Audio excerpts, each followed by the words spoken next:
നമസ്കാരം. ശ്രീമദ് ഭാഗവതം മൂലം പ്രഭാഷണം ഭാഗം 471 471. ഓം ഗം ഗണപതയേ നമഃ. ഓം സം സരസ്വതേ സ്വാഹ. ഓം ശ്രീ ഗുരുഭ്യോ നമഃ. ഓം ശ്രീ രംഗനാഥ ശർമ്മണേ നമഃ. നാരായണ നാരായണ നാരായണ നാരായണ നാരായണ നാരായണ നാരായണ നാരായണ നാരായണ നാരായണ നാരായണ. ഓം ശ്രീകൃഷ്ണാർപ്പണമസ്തു. ഓം ശ്രീകൃഷ്ണായ പരബ്രഹ്മണേ നമഃ. ഓം ശ്രീകൃഷ്ണായ പരമാത്മനേ നമഃ. ഹരേ രാമ രാമ രാമ ഹരേ ഹരേ, ഹരേ കൃഷ്ണ കൃഷ്ണ കൃഷ്ണ ഹരേ ഹരേ. ഓം ശ്രീ രുക്മിണീ സത്യഭാമാസമേത ശ്രീ ഗോപാലകൃഷ്ണസ്വാമിനേ നമഃ. ശ്രീമദ് ഭാഗവതം പഞ്ചമസ്കന്ധം 9-ാം അധ്യായത്തിൽ 10-ാമത്തെ ശ്ലോകം മുതൽക്കാണ് ഇന്ന് പറയേണ്ടത്. ശ്ലോകം 10. സച പ്രാകൃതേ ദ്വിപദ പശുഭിരുന്മത്ത ജഡപതിരേതി അഭിഭാഷ്യമാണോ യഥാ തദനുരൂപാണി പ്രഭാഷത്തെ കർമാണി ച സ കാര്യമാണ പരേച്ഛയാ കരോതി വിഷ്ടിതോ വേദനതോ വാ യാഞ്ചയാ യദൃച്ഛയാ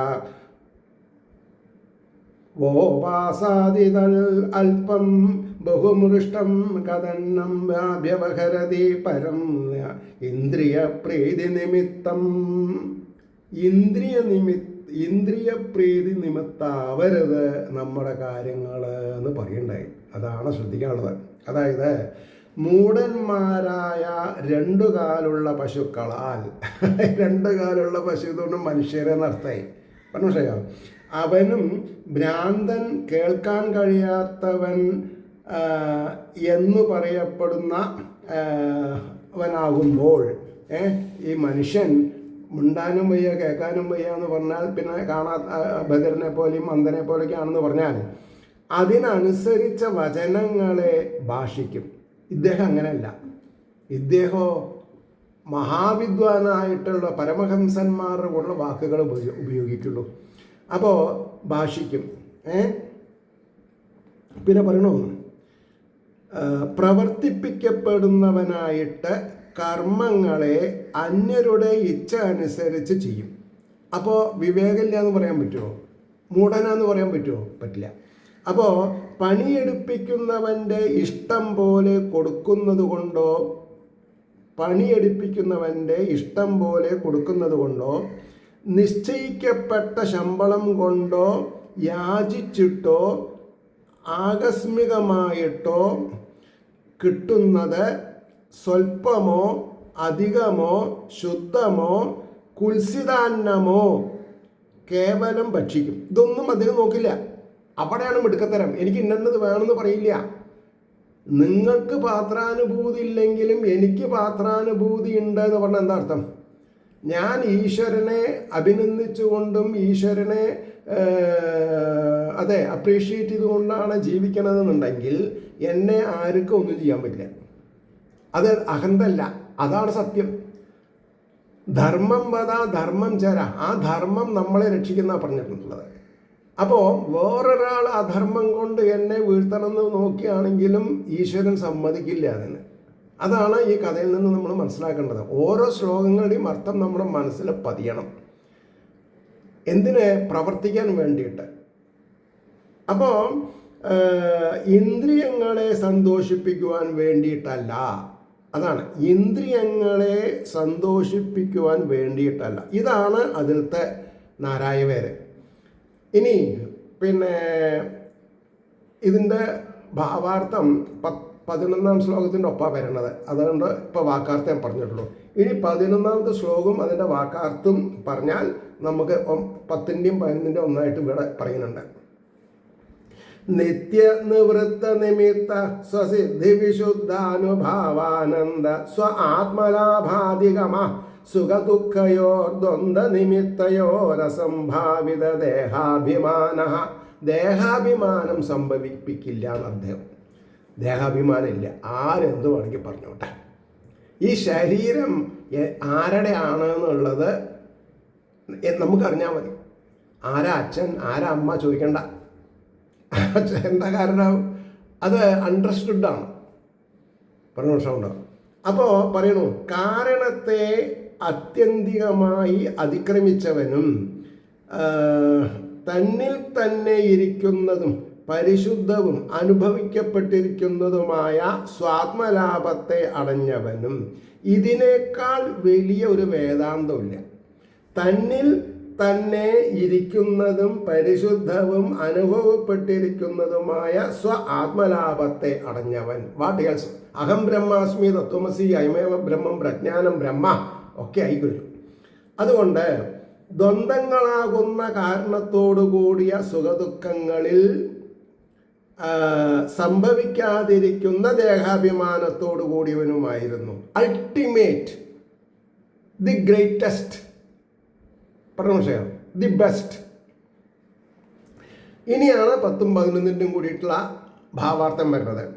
വിവേകശൂന്യന്മാരും പശുപ്രായന്മാരുമായിരിക്കുന്ന പ്രാകൃത ജനങ്ങൾ ഇവൻ ഭ്രാന്തൻ, ജഡൻ, ബധിരൻ എന്നിങ്ങനെ പറയുമ്പോൾ ആ മാതിരിക്കാരെ പോലെ തന്നെ സംസാരിക്കും. യഥോ രാജ തഥോ പ്രജ. നിങ്ങൾക്ക് എങ്ങനെ സന്തോഷം, അത് ഞാൻ പ്രവർത്തിക്കാമെന്നാ. നിങ്ങൾക്ക് എന്നെ ഭ്രാന്തനായി കാണണോ, ആയിക്കോട്ടെ. നിങ്ങൾക്ക് എന്നെ വിദ്വാനായിട്ട് കാണണോ, ആയിക്കോട്ടെ. നിങ്ങൾ എന്ത് നാറിയത് പൊളിച്ചതും തന്നാൽ ഞാൻ തിന്നണോ, തിന്നാം. കാരണം ഞാൻ രുചി നോക്കണില്ല.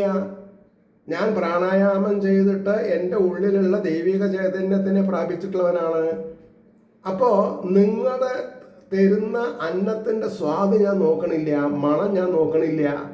ഇങ്ങനൊരവസ്ഥയിലേക്ക് എത്താനാണ് ബുദ്ധിമുട്ട്. എത്തിയവനെ കാല് കഴുകി വെള്ളം കുടിക്കണം നമ്മൾ.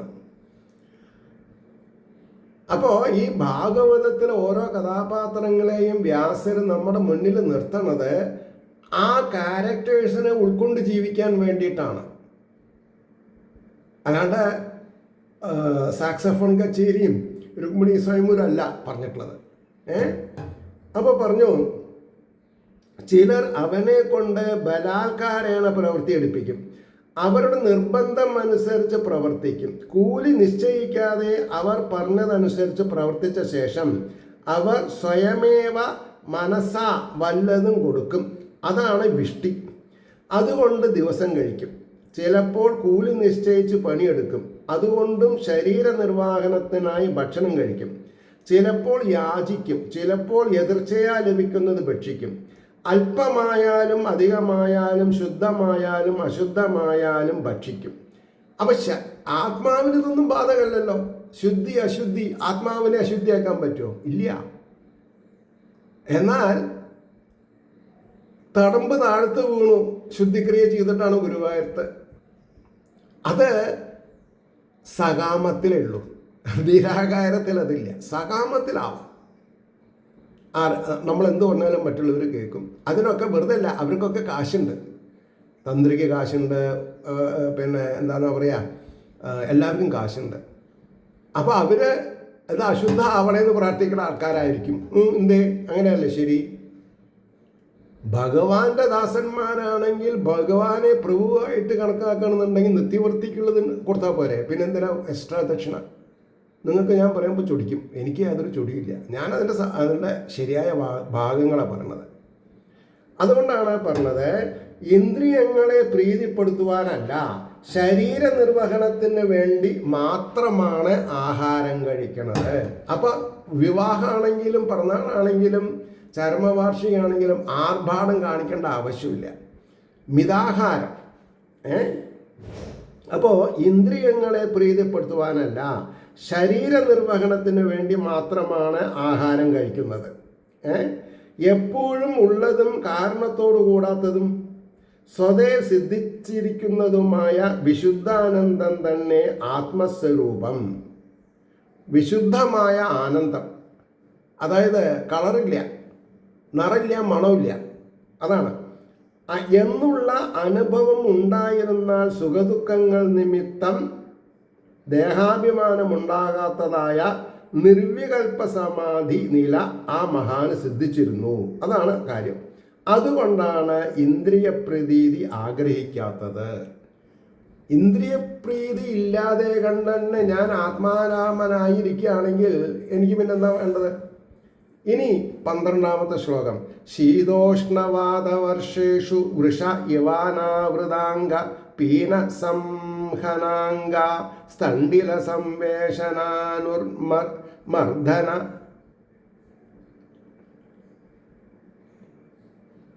വേഷാനാനുമർദനാം അഞ്ജനരജസ മഹാമണിരിവാനഭിവ്യക്ത ബ്രഹ്മവർച്ചസ കുപടാവൃതകടി ഉപവീതേ ന അരുമണിഷ ദ്വിജാതിരിതി ബ്രഹ്മബന്ധുരിതി സഞ്ജയാത അജ്ഞജനാവമതോ വിചാര എന്നാ പറഞ്ഞത്. അതായത് ശീതം, തണുപ്പ്, ഉഷ്ണം, ചൂട്, വാതം, കാറ്റ്, വർഷം, മഴ എന്നിവയിൽ ശീതം എന്ന് പറഞ്ഞ തണുപ്പ്, ഉഷ്ണം എന്ന് പറഞ്ഞ ചൂട്, വാതം എന്ന് പറഞ്ഞ കാറ്റ്, വർഷം എന്ന് പറഞ്ഞ മഴ എന്നിവയിൽ കാളയെന്ന പോലെ ശരീരത്തെ ആച്ഛാദനം ചെയ്യാത്തവനും, അതായത് ശീതോഷ്ണങ്ങളെ സമാവലെ സ്വീകരിക്കുക.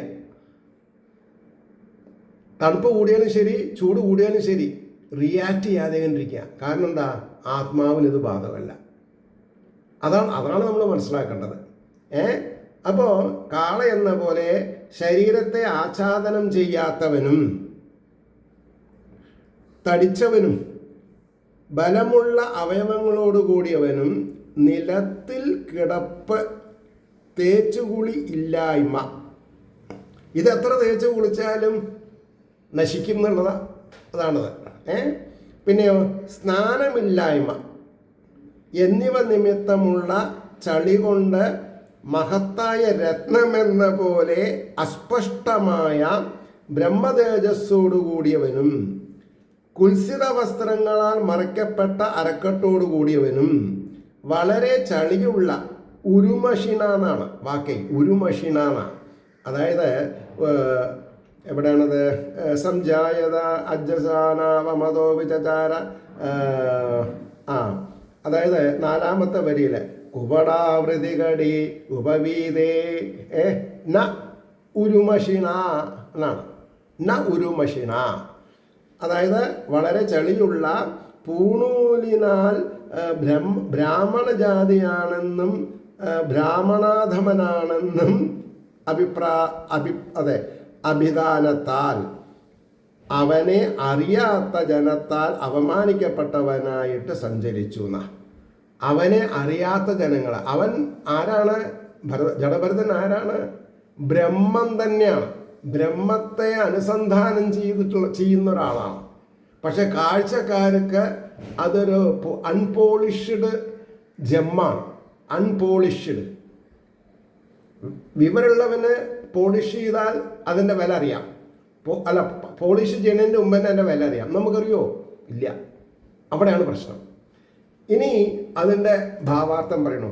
തണുപ്പ്, ചൂട്, കാറ്റ്, മഴ എന്നീ അവസ്ഥാഭേദങ്ങളെ ഗണിക്കാതെ കാളയെന്ന പോലെ ശരീരാവരണത്തോടു കൂടാതെയും, അതായത് യാതൊരു തരത്തിലുള്ള ഡ്രസ് കോഡും ഇല്ല അദ്ദേഹത്തിന്, വേണ്ട, തടിച്ചും ബലമുള്ള അവയവങ്ങളോട് കൂടിയവനും ഇരിക്കുന്ന ആ മഹാൻ നിലത്ത് കിടപ്പ്, തേച്ചുകുളിയില്ലായ്മ എന്നിവ നിമിത്തം ശരീരത്തിൽ വ്യാപിച്ചിരിക്കുന്ന മാലിന്യത്താൽ കടഞ്ഞ് ചളി കളിയാത്തതായ മഹാരത്നം പോലെ പുറമേ പ്രകാശിക്കാതിരിക്കുന്ന ബ്രഹ്മതേജസ്സോടുകൂടിയിരിക്കുന്നു. കുൽസിതമായ വസ്ത്രം അരിയിൽ ചുറ്റിയിരിക്കും. മലിനമായ പൂണുനൂൽ കണ്ടിട്ട് ആ മഹാന്റെ പ്രഭാവമറിയാവാൻ അശക്തന്മാരായ ജനങ്ങൾ ബ്രാഹ്മണകുലത്തിൽ ജനിച്ച ഒരു വൃത്തിഹീനൻ എന്നിങ്ങനെ പരിഹസിക്കുകയും അവമാനിക്കുകയും ചെയ്യുന്നതിൽ അസഹ്യത ലേശവും കൂടാതെ സഞ്ചരിച്ചു. എന്തിനാ അസഹ്യത? ഞാനാര്, താനാര്, താൻ ശക്തിയാണ്, ഞാനും ശക്തിയാണെന്ന് പറഞ്ഞാൽ പിന്നെ അതാണ് തന്നാരോ താനാരോ. അല്ലാണ്ട് അതിൽ അശ്ലീലില്ല. പ്രശ്നമുണ്ടോ? അപ്പോൾ ഇവിടെ എന്തായി? അടുത്ത ശ്ലോകം 13. യഥാതു പരത ആഹാരം കർമ്മവേദനത ഈഹമാന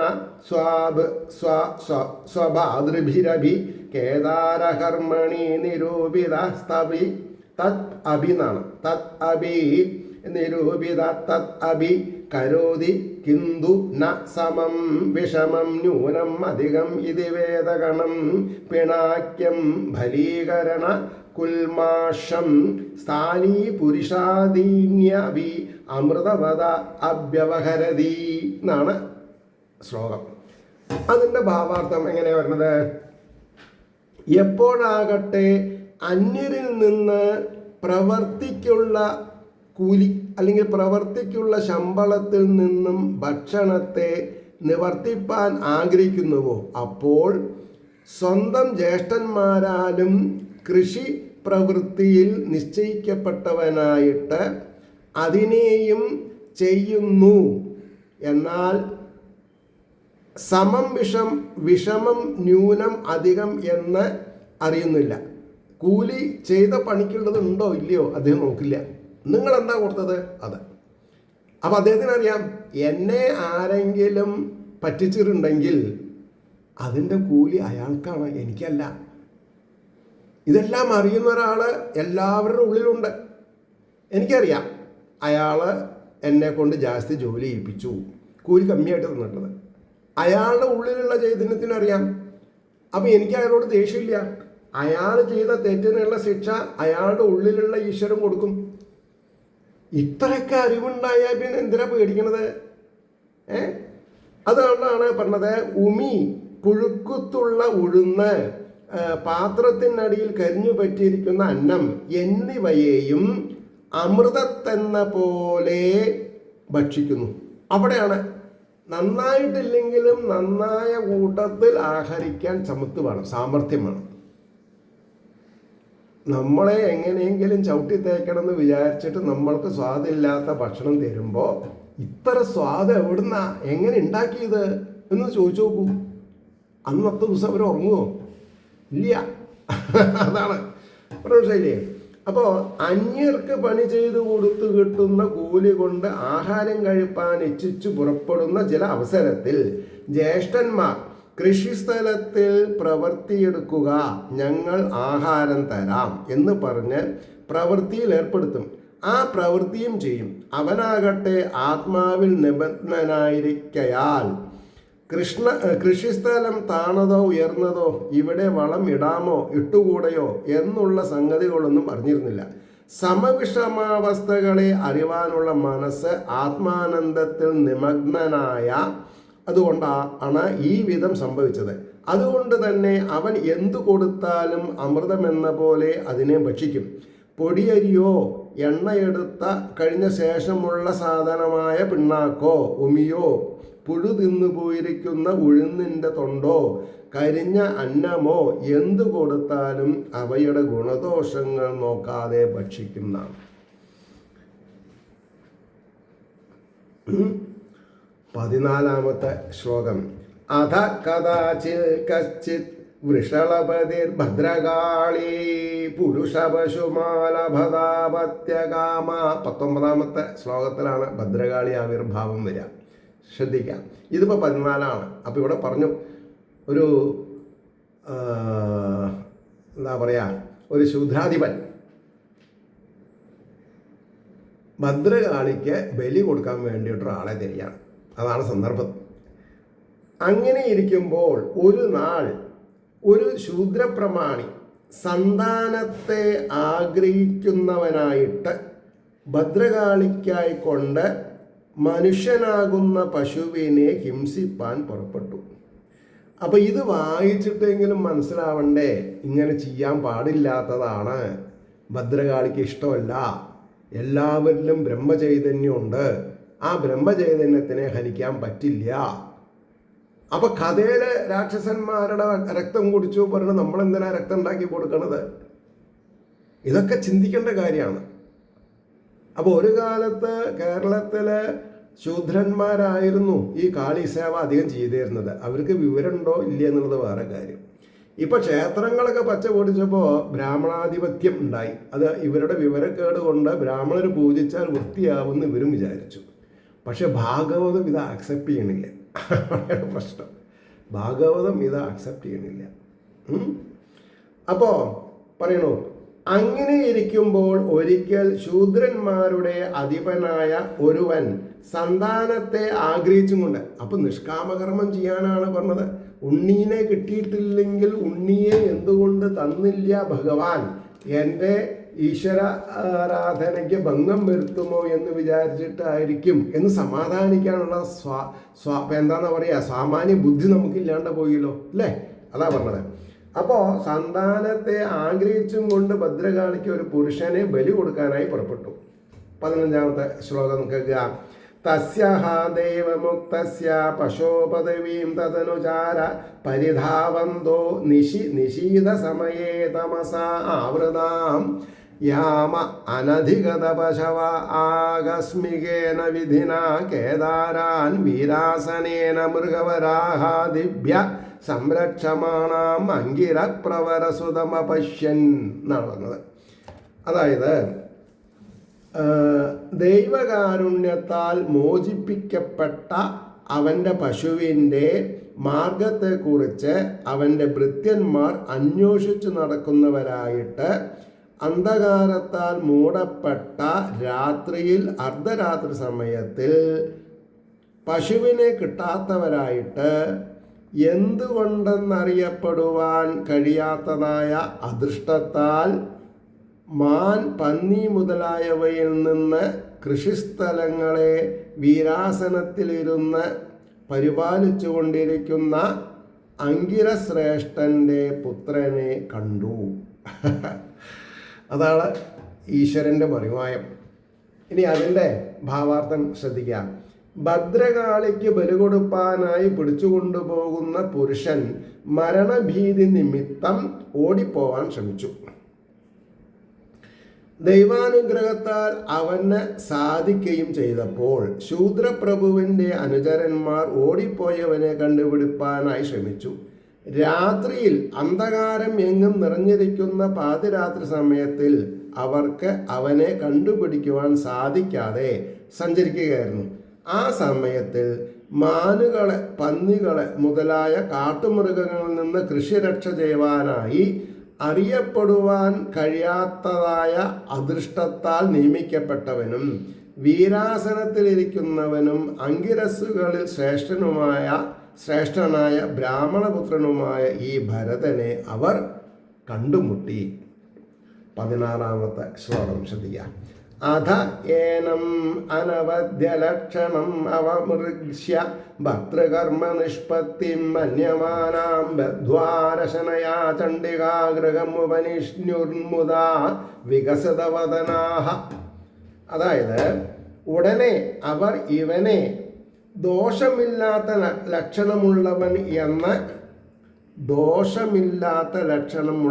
എന്ന് ആലോചിച്ചിട്ട് സ്വാമിയുടെ കാര്യസിദ്ധിയെ ആലോചിച്ചവരായിട്ട് കയർകൊണ്ട് ബന്ധിച്ചിട്ട് സന്തോഷത്താൽ വികസിച്ച മുഖത്തോടുകൂടിയവരായിട്ട് കാളിക്ഷേത്രത്തെ പ്രാപിച്ചു.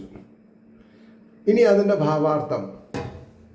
ഉടനെ അവർ ഇവൻ ലക്ഷണം തികഞ്ഞ ഒരുവൻ എന്ന് കണ്ടപ്പോൾ സ്വാമി കാര്യം ഇവനെ കൊണ്ട് സാധിക്കാം എന്നുറച്ച് കയറിട്ട് കെട്ടി സന്തോഷാധിക്യത്താൽ മുഖപ്രസാദത്തോടുകൂടി കാളിക്ഷേത്രത്തിലേക്ക് കൊണ്ടുപോയി എന്ന് പറഞ്ഞു. ശരി, 17-ാമത്തെ ശ്ലോകം നോക്കുക.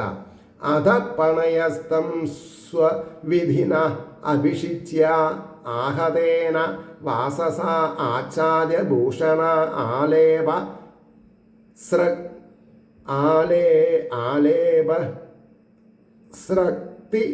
സ്രക്തിലകാദിഭിർ ഉപസ്കൃതം ഭുക്തവന്തം ധൂപദീപമാല്യ ലാജ കിസലയ അങ്കുരഹലോപഹാരോപേതയാം വൈസസംസ്ഥയാ മഹതാ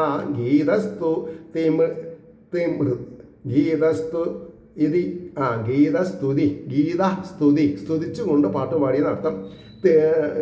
മൃദംഗപണവോഘോഷേണ ച പുരുഷപശും ഭദ്രകാളിയാ പുരത ഉപവേശയാമാസു. ആഘോഷത്തോടു കൂടിയിട്ട് ഭദ്രകാളി സവിധത്തിലേക്ക് എത്തിച്ചു എന്നാണ് പറഞ്ഞത്. പുരോഹിതന്മാരായ ശൂദ്രന്മാർ അവരുടെ സമ്പ്രദായ പ്രകാരം, അത് ശരിയോ തെറ്റോ എന്ന് പറഞ്ഞിട്ടില്ല കേട്ടോ ഇവിടെ, അതാണ് നമ്മൾ അന്വേഷിക്കേണ്ടത്. അവനെ അഭിഷേകം ചെയ്തിട്ട് കോടി വസ്ത്രം കൊണ്ട് മൂടിയിട്ട് ആഭരണം, കുറിക്കൂട്ട്, മാല, പൊട്ട മുതലായവയാൽ അലങ്കരിക്കപ്പെട്ടവനും ഭോജനം കഴിച്ചവനുമായ അവനെ ധൂപം, ദീപം, മാല, മലര, ഇളന്തളിര്, ദുർവ മുതലായ നൈവേദ്യത്തോടുകൂടി വധിപ്പാൻ കൊണ്ടുപോകുന്നവർക്ക് ചെയ്യുന്ന മട്ടിലുള്ള പൂജ കൊണ്ടും മഹത്തായ പാട്ട്, സ്തോത്രം, മൃദംഗം, പണവം എന്ന വാദ്യങ്ങളുടെ ഘോഷത്തോടും കൂടി മനുഷ്യനാകുന്ന പശുവിനെ ഭദ്രകാളിയുടെ മുമ്പിൽ ഉപവേശിപ്പിച്ചു, പിടിച്ചു നിർത്തി. അതിലെ ഭാവാർത്ഥം പറയണു. അനന്തരം അവിടെ പുരോഹിത സ്ഥാനം വഹിച്ചിരുന്ന ശൂദ്രന്മാർ അവരുടെ സമ്പ്രദായ പ്രകാരം ഇവനെ സ്നാനം ചെയ്യിപ്പിച്ചു, കോടിവസ്ത്രം ധരിപ്പിച്ചു, അലങ്കാരങ്ങൾ അണിയിച്ചു, ചന്ദനം, കുങ്കുമം, മാല മുതലായ മംഗളപദാർത്ഥങ്ങൾ ധരിപ്പിച്ചു, മൃഷ്ടാന്നം നൽകി. പുരുഷ പശുവിനെ ഭദ്രകാളിക്ക് ബലി കൊടുക്കുന്ന വിശേഷ അവസരങ്ങളിൽ നടത്താറുള്ള മഹാപൂജയ്ക്ക് വേണ്ടുന്ന ധൂപം, ദീപം, മാല, മലർ, ഇളന്തിളിരുകള്, ദുർവാദികള്, പഴം മുതലായ നൈവേദ്യങ്ങള് ഇവ സമർപ്പിച്ചു. പാട്ട്, സ്തുതി, മൃദംഗം, പണവം എന്നീ വാദ്യങ്ങളോടുകൂടി ഭദ്രകാളിയുടെ മുൻഭാഗത്ത് കൊണ്ട് ചെന്ന് ഇരുത്തി എന്ന് പറഞ്ഞു. 18-ാമത്തെ ശ്ലോകം. അഥ വൃഷളരാജപണി പുരുഷപശോ അസ്യ ഗാസവേന അരസൃഗാസവേന ദേവീം ഭദ്രകാളീം യക്ഷമാണാസ്തദഭി മന്ത്രിതം അസിമതികരാള നിശിതം ഉപാതതേ എന്ന് പറഞ്ഞു. എന്താ അതിനർത്ഥം? അനന്തരം ശൂദ്രാധിപതിയുടെ പുരോഹിതൻ പുരുഷപശുവിൻ്റെ, അതായത് ഭരതൻ്റെ രക്തമാകുന്ന മദ്യം കൊണ്ട് ഭദ്രകാളിയെ യജിപ്പാൻ ഭാവിച്ചവനായിട്ട് തദഭിമന്ത്രിതം, ആ മന്ത്രത്താൽ അഭിമന്ത്രിക്കപ്പെട്ടതും അതികരാളം, ഏറ്റവും ഭയങ്കരവും മൂർച്ചയുള്ളതുമായ ഖഡ്ഗത്തെ എടുത്തു. ഇനി അതിൻ്റെ എന്താ പറയുക, ഭാവാർത്ഥാണ് പറഞ്ഞത്. ശൂദ്രപുരോഹിതൻ പുരുഷ പശുരൂപമായ പശുവിൻ്റെ രക്തമാകുന്ന മദ്യത്താൽ ഭദ്രകാളിയെ തൃപ്തിപ്പെടുത്തുവാൻ ഒരുങ്ങിയിട്ട് ഭദ്രകാളി മന്ത്രം ഉച്ചരിച്ച് ശുദ്ധമാക്കിയ മൂർച്ചയുള്ള ഭയങ്കരമായ വാൾ കയ്യിലെടുത്തു എന്ന് പറഞ്ഞു. ഇനി അടുത്തതാണ് 19-ാമത്തെ ശ്ലോകം. അത് നമുക്ക് കുറച്ചുകൂടി ഭംഗിയായിട്ട് നാളെ പറയാം. ഭദ്രകാളി പ്രാദുർഭാവം എന്നാ പറയാം, അത് നാളെ പറയാം. ഏവർക്കും ശ്രീഹരിയുടെ അനുഗ്രഹാശിസ്സും നിർലോഭം ഉണ്ടാവട്ടെ എന്നും ലോകാസമസ്ത സുഖിനോ ബന്ധു ആയിരിക്കട്ടെ നമ്മുടെ പ്രാർത്ഥന എന്നും സ്മരിച്ചുകൊണ്ട് വാക്കുകൾ ഉപസംഹരിക്കുന്നു. നമസ്കാരം. നാളെ കാണാം.